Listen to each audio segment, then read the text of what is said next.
आलिरी मोहे लागे वृंदावन नीको, आलिरी मोहे लागे वृंदावन नीको, आलिरी मोहे लागे वृंदावन नीको, आलिरी मोहे लागे वृंदावन नीको।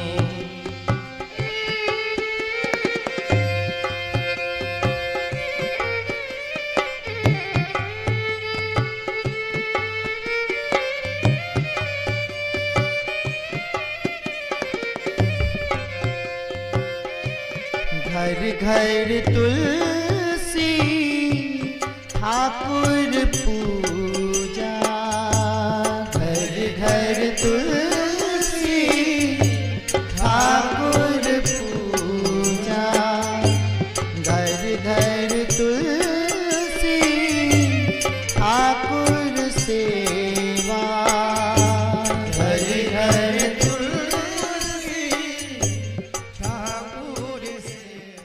हरे कृष्णा। तो अब हम उस स्थान पर आए हैं जहाँ पर एक महत्वपूर्ण ऐतिहासिक घटना घटी, और यही वह स्थान है जहाँ पर श्री श्री राधा कृष्ण का दिव्य गांधर्व विवाह संपन्न किया ब्रह्मा जी के द्वारा। इस स्थान पर, कौन से स्थान पर, जिस स्थान का आप हम यहाँ पर दर्शन करा रहे हैं आपको, यह है भांडिर वन।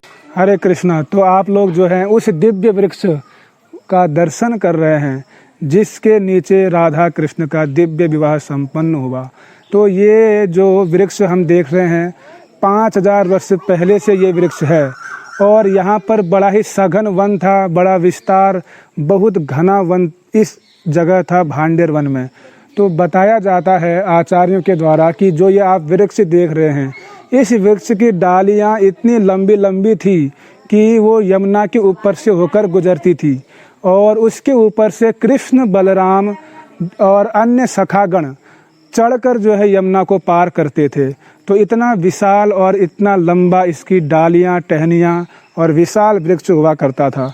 तो अब हम यहाँ पर आपको राधा कृष्ण का दिव्य मंडप दिखा रहे हैं जो यहाँ के वैष्णवों के द्वारा बनाया गया है। ब्रजवासियों के द्वारा दिव्य मंदिर का निर्माण किया गया है। बड़ा सुंदर और मनोहर दृश्य है। राधा कृष्ण का विवाह संपन्न करा रहे हैं। ब्रह्मा जी मध्यस्थ में हैं और इनका गांधर्व विवाह संपन्न करा रहे हैं। गर्ग संहिता और अन्य वैदिक साहित्य में वर्णन आता है, विशेषकर गर्ग संहिता में, ब्रह्म वैवर्त पुराण में इत्यादि ग्रंथों में यहाँ की लीला का वर्णन मिलता है कि कैसे जो है भगवान श्री कृष्ण का दिव्य विवाह यहाँ पर संपन्न किया था ब्रह्मा जी ने। जो लोग यह कहते हैं कि राधिका जी का कृष्ण के साथ कोई संबंध ही नहीं था, उन लोगों के लिए जो है ये एक चुनौती है। उन लोगों को यहाँ पर आकर देखना चाहिए। ये प्रमाण है, ये भांडिर वन, ये भांडिर वट प्रमाण है इसके लिए कि राधा कृष्ण का यहाँ पर ब्रह्मा जी ने विवाह संपन्न किया, गांधर्व विवाह संपन्न किया। तो एक बार नंद महाराज अपने पुत्र कृष्ण को जो है अपनी गोदी में बिठाकर इस स्थान पर ले आए। क्यों ले आए? नंद महाराज गाय चराने यहाँ पर आए और कृष्ण को भी अपने संग ले आए। तो इसी स्थान पर राधा रानी जो हैं प्रकट हुई और बड़ी दिव्य सुंदर रूप में प्रकटित हुई। और इस प्रकार यहाँ पर घनघोर जंगल था, इतना घनघोर जंगल था, इतना घनघोर वन था कि सूर्य की रोशनी भी जो है अंदर प्रवेश नहीं कर सकती थी।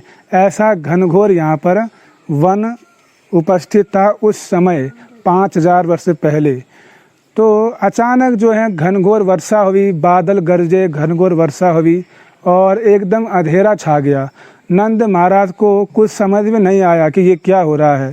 तो वो राधा रानी जो हैं कृष्ण की ओर इशारा कर रही है, आगे बढ़ रही है, कृष्ण को अपने गोदी में लेना चाह रही है, कृष्ण से मिलना चाह रही है, कृष्ण का स्पर्श करना चाह रही है। सुंदर कन्या वृषभानु नंदिनी श्यामा श्रीमती राधा रानी कृष्ण को जो है स्पर्श करने के लिए आगे बढ़ी। तो नंद महाराज ने भी खुशी खुशी जो है अपनी गोदी से कृष्ण को उठाया और उनके हाथों में समर्पित कर दिया। इस प्रकार यहाँ पर फिर ब्रह्मा जी प्रकट हुए। ब्रह्मा जी ने जो है यहाँ पर राधा कृष्ण का दिव्य गांधर्व विवाह संपन्न किया और इस प्रकार फिर भगवान की इच्छा से, दैव इच्छा से पुनः वह घटना वापस आ गई और बादल हट गए, बारिश खत्म हो गई और नंद महाराज फिर अपने पुत्र को गोदी में बिठाकर अपने घर ले गए। तो ये वही स्थान है जहाँ पर राधा कृष्ण का दिव्य विवाह संपन्न हुआ। और भांडिर वन में भगवान की अनेक लीलाएं संपन्न हुई है। ये 12 वनों में से प्रमुख वन माना गया है भांडिर वन। इस वन में भगवान की दावानल लीला और यहाँ पर कृष्ण सखाओं के साथ अनेक दिव्य लीलाएं संपन्न करते थे। गोचरण लीला और यहाँ पर भोजन लीला, भगवान कृष्ण और बलराम जी बीच में बैठे हैं और चारों तरफ सखाओं ने कृष्ण को घेरा हुआ है।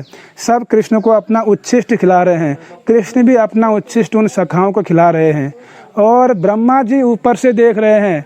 ब्रह्मा जी की बुद्धि भ्रमित हो गई कि ये कैसे भगवान हो सकते हैं, ये कृष्ण कैसे भगवान हो सकते हैं जो एक सामान्य बालकों का उच्छिष्ट खा रहे हैं, जूठन खा रहे हैं।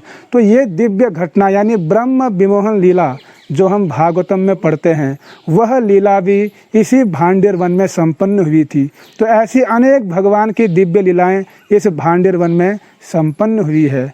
हरे कृष्णा।